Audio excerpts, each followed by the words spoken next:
Rebecca Griffith, the EDDPT, is live. Happy Monday morning to you. How are you doing? Good morning. I'm okay. The state of New York Department of Public Works, or whoever's in charge of like putting the words on the electronic road signs on highways, Yeah. they understood the assignment yesterday because I was driving on the interstate and it said, "Slow down, you must. Arrive safely, you will," which is a gigantic nod yesterday being May the 4th, with being a play on words of May the 4th be with you, which is, of course, a nod to Star Wars. May the Force be with you. So I'm driving for 90 minutes yesterday, and I think we have to turn this into some sort of episode or some sort of lessons to learn, because Star Wars is chock full of philosophy and lessons, and you've only fallen asleep during one of the movies? Yeah, I'm telling you, my role here is skeptic. You got the wrong Griffith, right? Every Griffith in this house is a huge Star Wars fan except for me. So I did prepare. I talked to my resources. I talked to my 13 and 15-year-old, and I'm ready to go. Like, I get it. I think we're talking to the right Griffith, because I'm going to turn you over away from the dark side towards the light. Well, I have read probably 8 million Star Wars kids books to my kids. So like I do have some concept of what's going on. But anytime somebody says May the 4th be with you, I always want to say, and also with you, because like I was raised Methodist. So now that I've said that, I feel complete and like we can move on. Yeah, we're fine. All right. I do want to shout this out because some people do ask us this in the background. But if you're looking to start your own podcast, this episode is brought to you by PT Pintcast Media. If you ever thought about launching a podcast to grow your brand, your clinic, your business, we can help now. Rebecca, we have a whole team of people now to bring other people's podcasts to life. Isn't this great? It's amazing. It's amazing. Just DM me on LinkedIn or just send me an email, jimmy@ptpintcast.com, and let's get your voice out into the world. So you do know who the tiny green person is? Yes. And I'm not talking about the tinier green person. I'm talking about the original green person, being Yoda, the OG, and not Grogu, who is what everybody refers to as Baby Yoda.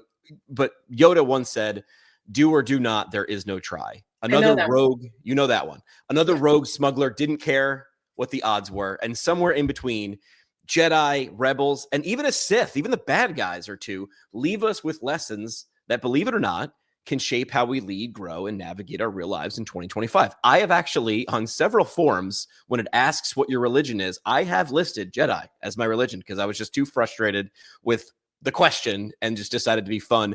But actually, that is, on the U.S. Census, you can list Jedi as a religion in the United States. Did you know that? I did not know that. You can. All right. So I decided to pull out 7 Star Wars quotes with real-life lessons attached today. So the first one probably is the most famous. I just alluded to it. It comes from The Empire Strikes Back. Yoda is the ultimate guide, the ultimate teacher. He teaches Luke, who's sort of the star of most of the episodes in the original trilogy. He's teaching Luke about commitment on Dagobah. All right, so Luke crashes his X-Wing looking for this guide, comes across this little green man, assumes, I don't want to spoiler alert for you, he assumes there's no way this little green man could be a wise and powerful Jedi, but turns out he actually is. So the quote is, "Do or do not, there is no try." You said you've heard this one. This one's famous. What does this one mean to you? There are no wrong answers in philosophy in Star Wars. Well, so what I like about this quote and how I would apply it, and you can tell me if I'm wrong, is that you can't just like wait for something to happen or talk about trying. Like, you have to just do the thing. And so there are days where I'm like, I don't think I can do this. This doesn't feel like I was giving a presentation this last week with a bunch of vestibular specialists. And I'm like, I'm not a vestibular specialist. I can't do this, but I'm going to try. And then I was like, no, I'm going to do this. Like, I can actually do this. And there is a voice that I can provide here in this space. So I think like just committing to it and going forward. I love it. Yes. Agree. Again, no wrong answers. Practical takeaway. I think this is in 2025 about going all in. Half effort isn't effort. You don't get to round up effort to a completed task. So if you replace "I'll try" with "I will," set clear goals, make a plan, take action. Richard Branson didn't try to launch Virgin Atlantic or any of his companies. He just was like, I'm brash enough to do it. And you sort of have to go all in A little bit, sort of rounds down. Do or do not is a mindset shift, and that shift fuels real progress. A lot of people are thinking about, they're in the planning stages, they're in that run up. You ever like jump into a pool or something and you do those stutter steps to sort of time when you can take off from the edge? I feel like I understand this to be true because I've been guilty of this, of saying like, I think I will, eventually I'll put it on my plate. If you're not going to do it, don't talk about it. Do or do not. There is no try. So I think we start off with a pretty good quote there from the little green guy, Yoda. I think it's good for our patients too. Like, I need you all in on your recovery and we'll be all in on it together. But then my question for you is, who's your PT Yoda? Oh yeah. Who's my PT Yoda personally? Yeah, if you were gonna say a physical therapist in your life was your PT Yoda, who would it be? Oh, Sky Donovan. She was my original Yoda from PT school. She was like, and that's the cool thing, right? Is like, you don't have to know. I know Sky Donovan in real life. I don't want to brag, but I know her in real life. But you don't have to. It could be sort of in disembodied voice. People use the Bible or the Quran or any like religious books as those things, right? Like, wasn't Jesus like the original Yoda, right? Had a bunch of disciples or whatever. So I think you can look at this as anything. They could be a real person, or they could be a person in religion, or they could be a movie. We're going through Star Wars, right? We're pretending these people were real. But I think the lessons that they were teaching is real. What about you? Probably Lisa Van Hoos. I mean, here you go. So why? What about Lisa? Because everything she says comes out of her mouth is a lesson, right? And even if it's not intended to be that way, I take it that way, and I always think more deeply and leave better than I came. Even when I think I'm really right about something, she's like, well, she always asks the right question, I guess. Yeah, no, I've said this before. Sky Donovan was the worst professor I ever had because I would ask her can you tell me the answer to this question? And she'd be like, let's talk it through. And I'm like, no, I just want the answer. And she was smart enough to understand by giving me the answer, it would be stopping my growth. Instead, of course, good teachers would make you think, or why did you think that answer was wrong? Or what was your thought process? Or I could see that. Or how do you think it now? Like, right? It's like, it's such a trick. It's such a Jedi mind trick of what really good, that's where it comes from, right? Is like getting you to think, because the purpose of really good teaching or leading is like, that person's not going to be there in every context.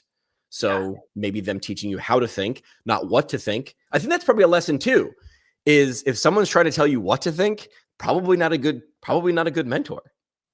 Yeah, I think you're probably right. That's a guru, right? Yeah. Okay. Trying to think. We'll get to it, but are there gurus in Star Wars? We'll get to it. All right. Quote number 2 and lesson number 2, a day after May the 4th be with you. How about this one? Are you familiar with Qui-Gon Jinn? No. Qui-Gon Jinn was played by Liam Neeson. So this quote is, your focus determines your reality. Qui-Gon Jinn. This comes from The Phantom Menace. Qui-Gon tells Anakin, spoiler alert, Anakin becomes Darth Vader. So it's baby Darth Vader. Qui-Gon tells Anakin how powerful focus really is. So a real life application is, your focus determines your reality. In a world of noise, listen, we're doing a live stream right now. You're watching it on a social platform while you're listening to audiobooks. You're half doing your job, or you're driving when you're listening to this is released on a podcast. In a world full of noise, your focus is your most valuable currency. That's the 2025 application. So you haven't watched Phantom Menace, right? What was the one Star Wars movie that you did watch? The one with the girl in it and Luke Skywalker. Oh, like, so Carrie Fisher? No, like the new girl. Oh, Rey. So one of the, got it. So she's badass. Yeah, right. My dog has that as one of her middle names because of that character. Oh, well, you obviously embrace the Force in the Griffith household. So your focus determines your reality. Even without listening to Qui-Gon Jinn or watching The Phantom Menace, how would you take this, or what is your takeaway of your focus determines your reality? I think mindset matters. And so I talk to my kids about that a lot. Like, your mindset around this matters, and how you like. So one example, my son won the Mile High League champion for the 1600, the 3200, the 800, and the 4x800 this last weekend. And last year, when he was like really getting into varsity track and cross country, I was talking to him about his mindset right before he raced, because he'd be like, I'm not going to be able to do this. I can't do this. Maybe if I get like this place, then maybe I'll be able to keep going. And I was like, no, like we've got to like replace those thoughts with our focus on you're prepared, you're fast, you're ready to succeed, like really focusing on that performance mindset. And I think this is part of that. And the first time I tried to do that with him, he was like, this is ridiculous. I was like, I promise all the high level athletes do this. And we made up a mantra for him to focus on until he got through that race. And that was the best race he'd had to date. And he qualified for state as a freshman, was like ready to go. He was like, it worked, Mom. Like, I did it. And so now we do this routinely. And he's just crushing it. He was league MVP and he's just doing great. And so we apply that in different ways, whether it's like school, tests, like business, all of that. Like, what is your mindset around this? How can we shift that? Love it. Yeah, it's funny that you bring up athletes because there's a very famous athlete who has used your focus to determine your reality. Michael Phelps was like huge. Like, I mean, that's probably the first time I ever heard of like visualizations on that level. Michael Phelps, Olympic swimmer, champion, multiple record holder of all time. We used to stay laser focused in things like running and swimming when there isn't a ball to chase. And I know this because I am a runner and a swimmer. Mediocre at best at both. If you lose your focus in these things, it can get real hard to continue training. I mean, swimming is the ultimate sport where you go from point A to point A and try to go as quickly as possible. It's like, how do you stay motivated that way? So you have to visualize like how these things are going to go.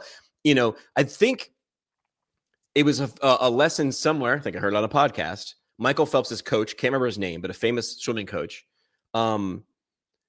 somehow like his goggles came off at a practice race and he was like, you keep going, because if that happens in the final heat of the 100 butterfly, what are we going to do? Ask for a redo? There's no takes backsies. So you visualize what would happen in all those situations or how you want this to go. But if something goes sideways, if you visualized it and practiced it, you're better prepared for it. So I think Qui-Gon's advice here is pretty good and from the Phantom Menace. Well, I think also when you have that focus, you do the work to go with it. It's Correct. not just manifesting, right? It's like, I don't know, people say giving feet to prayer. Like that's kind of what this is. Like your focus becomes your reality because you're focused on it. So you do the work that you need to do to get there. Yeah. Okay. So that's Qui-Gon. That's number 2. Third quote from Star Wars. How about this one? Obi-Wan Kenobi says, in my experience, there's no such thing as luck. He drops this to Han Solo in A New Hope.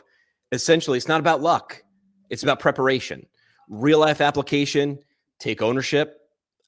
Success usually comes from effort, not chance, or put in the reps, prep hard, and then you're ready when opportunity strikes. Yeah. So having never heard this one, in my experience, there's no such thing as luck. How would you take this lesson, or how would you teach this lesson to someone? I feel like people say things like that a lot. Like, that person's just so lucky that they get to do that. They're just so lucky that they got chosen for that. He's so lucky that he won that race. When in fact, there's so much preparation work that really goes on behind the scenes. There are advantages different people have for sure. And I think we can acknowledge that. But for the most part, I think luck also doesn't really exist. In my life, if luck is coming around, it's usually something like, I'm so lucky that I got the last Diet Coke. It's not like I'm so lucky that I got that patient or whatever the case may be, because I agree. I don't think there is such a thing as luck. Yeah, I agree. Do you know who Jimmy Carr is? He's like a British comedian. He's a European comedian. Super funny. I mean, if you like his humor, he's sharp. Like, he will mess with people. I had never heard of him until maybe a year ago when I, came across one of his short form clips online, and now I see him everywhere because that's how the internet works. He's got a great quote on this, right? So Obi-Wan says, in my experience, there's no such thing as luck. What you sort of made me think of was Jimmy Carr's quote, who's now massively famous. He says, everyone is jealous of what you've got. No one is jealous of how you got it. Everybody sees the podium and they go, well, it was handed to him. She just got it gift wrapped for her. And they weren't there at 7 o'clock in the morning, swimming laps or putting in the extra effort or going the extra mile. So yeah, everybody's jealous of what you got. No one's jealous of how you got it. So Obi-Wan staying with the idea of luck is that most overnight success stories are built on years of behind the scenes work. When I was in radio, I would ask this question live because I would say this statement, sorry, not a question, say this statement live because I loved the honest reaction of musicians. who I knew damn well were not overnight successes. But when someone's single breaks, next thing you know, everybody knows who they are and they're new, except that and it's their lucky break. And their lucky break. And so I love, famously, there was this band called Sick Puppies. They had a couple of really great songs. I loved a lot of their music, and I had them in studio. So like I had eye contact, and Shimon Moore, super charismatic lead singer. And I said something along the lines of like, Shim, like, guys are just an overnight success. Like one day you're just hanging out and the next day you're a success. And he looks and he's giving me that reaction. Like he wants to be like, no, you don't understand. It's not. And he sees the look on my face, which is like, I want you to tell everybody what you're feeling now. That of course it wasn't an overnight success. And of course it wasn't luck. There was opportunity, but you were prepared for it because of this 10,000 things that you did before that to put yourself in that position. All right. This next one, we're going to go back to the OG. We're going to go back to Yoda. Yoda warns a young Anakin in The Phantom Menace that fear breeds bad decisions. It doesn't just need to mean around battle or laser blasters or lightsabers or starships. Here's the quote: "Fear is the path to the dark side." I don't know if there was one line about good versus evil in all of the Star Wars canon. Fear is the path to the dark side. And it doesn't need to mean the fear of death or destruction.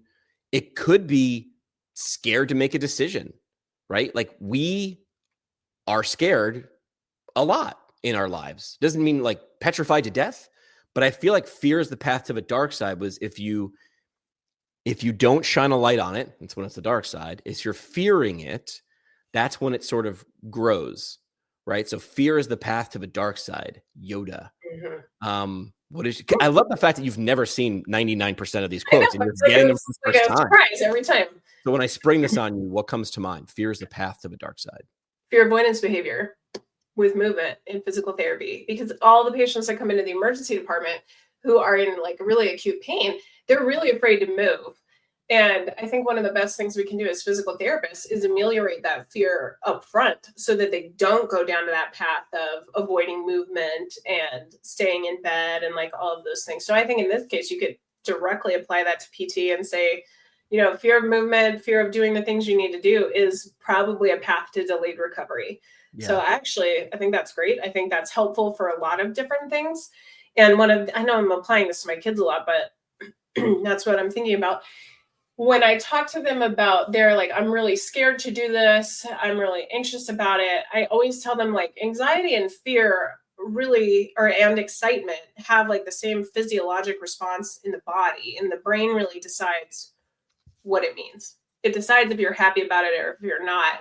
So if you can kind of reframe that again and go back to that mindset piece, I think that's helpful. But I love that. I think that's directly applicable to PT.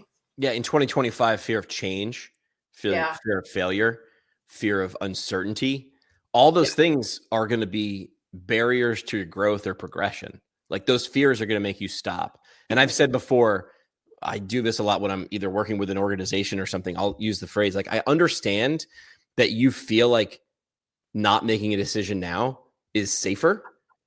Yeah. But if you're crossing a road and then all of a sudden headlights come upon you and you're like, do I go forward or back? And you're like, let's just stand still. Indecision is a decision. You've decided not to act and if it's out of fear, and fear also can be masked a few different ways with patients or in business or like anything, sales, consulting. I need more time to think. So you want time, but my question is like, why? Like what other information do you need to make this decision before you act? Well, I'm afraid of making any decision. Well, you are making a decision. I'm going to reframe that. You have decided not to act now, right? I will also add this because this is practical advice from my dad, who is a fireman. He asked me this question once. He loved to ask me these questions when we were on long drives. And when you're 10, you're like, I don't know how to answer this, Dad. And now looking back, I'm like, these were good questions. His question was, what's the worst thing to do in a panic situation?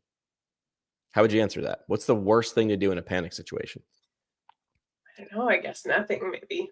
His answer was, or he said, panic. Yeah, that's We're in fair. a panic situation. So this is coming from a guy who walked into burning buildings. Like he had a rational fear of death and dying and fire and smoke and, buildings collapsing. Yeah. And he said the worst thing to do in this panic situation is panic. The second worst thing was nothing. Got it. Because I'm afraid I'll just stand here and wait for something to happen. Panic didn't seem like an option. Right, because panicking is just wildly doing something just to do something. That's bad. The opposite is nothing. The answer is somewhere in the middle. And we know that always and never. It's just stay away from this thing. That's another quote. I have to see if I don't have this. Beware of the absolutes. This isn't on the list, but this is one of the things. The Sith, who are like the evil Jedi with lightsabers, just to give you an update, they deal in absolutes. And people who follow the Force never deal in absolutes. So when you look at things on test questions like the NPTE, if it's an always or a never, I'm not going to say it's always not that answer because that's an absolute. But I will say, look really closely at that because the Sith live in absolutes. Well, and physical therapists don't because it depends. Look at that. Are we the ultimate healthcare provider? Do other healthcare providers, it depends as much as we do, or is that our thing? I think it's our thing. Like, I don't know. I don't feel like I've ever heard a physician say to me, it depends. Ooh, so they deal in absolutes. I'm not saying anything. I'm just laying out what happens. I didn't say anything. All right. Let's go to quote number 5. Quote number 5 from Star Wars. Here's the context. Obi-Wan tells this quote to Luke in The Return of the Jedi. Truth depends on perspective is the context. And here's the quote. Many of the truths we cling to depend greatly on our own point of view. And that is from Obi-Wan. I think the real world application, as Rebecca absorbs this for the very first time in her life, and probably the 500th for me, great leaders embrace nuance and other people's perspectives. So how can you apply this, a long time ago in a galaxy far, far away quote? I would say pause and ask, what's their lens? Empathy leads to better decisions is what Obi-Wan was getting at. And that's sort of what you see when Anakin is being trained, he leads towards the dark side because he starts to go in more absolutes and more, this is the way it should be, because I think so. So many truths we cling to depend greatly on our own point of view. You have this look on your face that you are like deeply thinking about this. I was just like wholly pulled immediately towards United States politics. I mean, like, I don't even know where else to go with that. That's just exactly. Yeah. I like how you just leave that there. Silence. I mean, you can take from that what you want, but I feel like that's a lot of where we are right now. Yeah. And it's a scary place to be, right? Which is if we're not listening to anybody else's lens and we're just going on our own, that feels, again, going back to that quote, only a Sith deals in absolutes. It signifies your descent into the dark side. Like you're just making what people want to follow you. So practical advice for many of the truths we cling to depend greatly on our own point of view. The best innovation teams thrive on diverse viewpoints. They are the best. They work really well. Like this is not a shock and this is not a feeling. This has been proven. Truth is rarely absolute. Yeah. Right. Understand others to lead better as we get the lesson from Obi-Wan. All right. Quote 6. This will be the last quote, but I have a bonus quote. So we're just going to go with 7. I don't know why I said this was so. This will be number 7. This is from Rogue One. And that's not like it's in the Star Wars universe, but it's not part of like the official, it's like a side journey, but an important one because it's referenced as a really pivotal moment. And the quote is, rebellions are built on hope. This is from Rogue One. Jyn Erso's rallying cry is about belief when the odds look bad. Real life applications for this. Hope's fuel. And when you don't have any, it's real hard to go anywhere or get anything done. And when things get tough, your mindset, I'm not even going to say matters most. It might be all you have. Like sometimes the only thing you have is your mindset.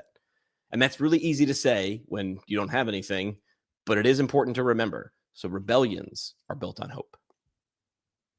I love that. And I feel like that's kind of where I'm trying to be at with physical therapy, right? Like I have so much hope for the direction that our profession could go.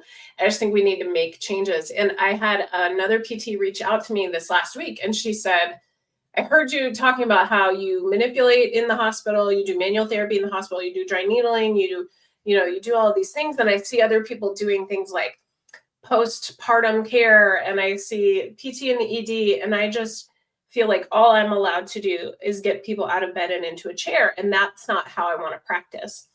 And so she said, I pushed back. And I said, my practice is my practice, and I would like to progress my practice in this facility. And her managers were like, nope, like that's not how we do things here. That's not like what we do. We're not doing that. And she kept pushing back, and she brought more evidence to them and things like that. And so for me, when I talk to people about top of scope practice and like progressing our ability to innovate in the future and like really transform society as physical therapists, we can't keep doing things the way we always have done. We're not going to survive from a fiscal perspective, but we're also not going to survive from like a utility perspective or a transformation perspective. And so I love that. I love this quote. We need a PT rebellion, and we're like in it to win it. I love it. I love this one. I would say if managers or people in your life, doesn't really matter. Like, this stuff is really philosophical, and it applies sort of anywhere. You can find places for it. If someone tells you this is only the way we do things, only a Sith deals in absolutes. Like, do they also say this is the way we've always done it? That's an absolute. This is the way we've always, because what they're also saying, this is the way we've always done it. This is the way we will do it. That is absolute, right? I don't know if I want to work with people or work around people or have people in my personal life who deal in absolutes. Every presentation I give, I start with like a mindset conversation. So we can go back to that quote about mindset. And I say, I need you to imagine how things could be, not how things are. Because if you listen to this conversation from the perspective of this is the way we have to do it, and I can't do that, I'm not allowed to do that, then we won't ever move forward. But if you can listen to me and this presentation from the perspective of why can't we do that? Why am I not doing that? And how could I do that? Then you're going to take so much more away from this. So rebellions are built on hope is my number one so far. Yeah. All right. So this is a bonus. This will be number 7. And this comes from one of my favorite characters, which is Han Solo. Han Solo says this, and it sort of is like his rallying cry. I've seen t-shirts. I've seen like, bumper stickers, the whole thing. So Han says in The Empire Strikes Back, mid-crisis, while he's ready, fire, aiming. This is maybe why I gravitate towards Han Solo. He's very much ready, fire, aim. His quote is, never tell me the odds. So the real life application is like, don't get paralyzed by analysis, paralysis by analysis. Just don't get caught. Bold action creates momentum. Like, Han is typically in situations where like inaction will literally cause his or others' death. And I think people mistake Han Solo for being reckless because he analyzes and reacts quickly, where some people are more methodical. But make no mistake about it, bold action is required. Again, go back to that question from my dad. What's the worst thing to do in a panic situation? Panic.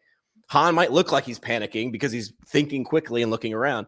The second worst thing to do in a panic situation is nothing. So never tell me the odds. It fits Han Solo. His other great quote, again, I'm not even going to say spoiler alert to you, because if you haven't seen Star Wars by now, it's past the statute of limitations. But he's like chasing after Leia for like a long time, and she finally says, I love you. And his response is, I know. Legend status right there, being like, I know. But anyway, never tell me the odds. What do you think about this one? I like that too, because that goes back to like, this is the way we've always done it, and this is the only way we can do it. And here's the 800 reasons that I've cataloged as to why I'm not going to do or do not. I'm not even going to try because these are the odds. And so I think that quote kind of goes full circle. I'm not even going to try because the odds are stacked against me. That shows your mindset is really not in a great place. It's definitely like, if you know all the odds and it's an absolute and there's no hope, why would you even bother? So then we go back to our hope quote, and we're ready to rock and roll. So I love this. And I think that's too how I practice, right? Like, what are the odds of having a physical therapist in the emergency department? Not great. What are the odds that we could? I don't know, probably not great, but I'm going to keep trying. I'm going to do it. So I love this. This is kind of fun. Yeah. Take the leap, trust your gut. Listen, Han calculated risk, but he didn't worship it, and he didn't live by it. He didn't say, well, the odds say we can't do it. He's like, we don't have another choice. So we're going to make the best decision moving forward, and we're going to take some bold action. The Wright brothers didn't wait for guaranteed success.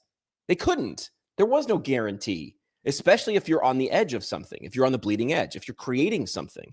This is why artists are often looked at as crazy people, right? There was that great ad from Apple, like this is for the crazy ones, the risk takers, the people who leap. Like history never mentions the people who played it safe. Like it just doesn't. History writes the stories about people who broke the rules and broke the mold. Again, they were breaking the mold because they were in a situation where breaking the mold was the best option. Maybe not the only option. They could have played it safe, but it was a great option. So sometimes ignoring the odds is exactly what gets you through. I was told by someone who is in leadership that I should not start a podcast while I was a PT student. It would distract me. The odds were I was not going to succeed. I redefined my odds. My success were have fun and learn something with every episode. Haven't missed yet. And we're, I don't know, I stopped counting because I'm not good at math. 1,500 plus episodes in. I determined success. So my odds were actually super high. From that person's point of view, her lens was, you're going to be famous or make lots of money. And I'm like, those aren't that's not my definition of success. It was have fun, learn stuff. Well, and I think we can't all be Han Solos, right? Like, I think we need people that balance us out, because we need people that don't just leap. We need the people that are like, yes, help get the vision and the plan. Like you said, you need some people to do the podcast, help you get that podcast all the way out there. You might be the voice, but you need somebody behind you. So we can't all be Han Solos, but I think we need Han Solos. I just had a great idea for maybe our next talk, right? So we've just been talking about a book, right? Last episode, which was 6 Types of Working Genius. Mm-hmm. And it listed, just as a review, it listed the 6 types of tasks or things that we do. There's only 6 according to this paradigm, this lens, right? Yeah. Pay attention to other people's lenses. And it says that out of those 6 types of work, we are energized by 2. We have energy drained from us by 2. And then 2 are sort of mayonnaise in the middle. Like, yeah, they're fine, but they're not great, but they're not awful. So here's an idea, a pitch for our next episode, the next time we get together. I will lay out to you the characters, because you haven't watched Star Wars. This is great. You have a zero fresh lens. You have no preconceived ideas. I will lay out to you the team in Star Wars, and then I'll have AI sort of like tell us who those people are in terms of the lens of the 6 types of working genius. Because, right, if we had a team full of Han Solos, that ain't going to work. Like, you do need R2-D2, and you need a C-3PO, and you need these people. And that's why, I mean, again, I'm going to date myself, but like the A-Team, which was the great 80s sitcom, had these 4 dudes who had varied skills. You look at Ocean's 11, like we could go on and on about how these people, how their skills complement each other. But if you had, 4 B.A. Barackuses played by Mr. T in the A-Team, that's a different outcome. Yeah. All right. Parting shots for this episode. What do you got? Gosh, I guess I've got that Star Wars might be okay. Religion? Yeah, maybe. I don't know. I still feel like there's a lot in here to unpack. Yeah. But that maybe I'm just unpacking it all in a way that suits my current philosophy. Yeah, we all sort of do that, right? We look through our own lens. That's why I like one of the quotes, which is essentially like, make sure you look through other people's lenses. So I think rebellion is a form of hope, or rebellion, whatever, bring it back up. Rebellions are built on hope is my take home. Like, let's have a hopeful rebellion together. Yeah. All right. I'll quote, my parting shot would be, of course, never tell me the odds. Han Solo. Don't just watch Star Wars. You can live it. Again, U.S. Census lists it as an actual religion that you can claim in the United States. Would love to hear your favorite quote if you heard one and you want to agree with one of the 7 that we brought up, or if you have one from the hours and hours and hours worth of Star Wars stuff and fan fiction stuff. Subscribe to Rebecca's podcast, the EDDPT. Where are you going in the world next? You were just in Chicago. Where are you going next? Durham. I'm going to go to Durham at the end of the month for the House of Duplicates, which is a mock House of Delegates for PT students. All right. And throw people your website. TheEDDPT.com. All right. We'll see you guys next week. And I will say it. May the force be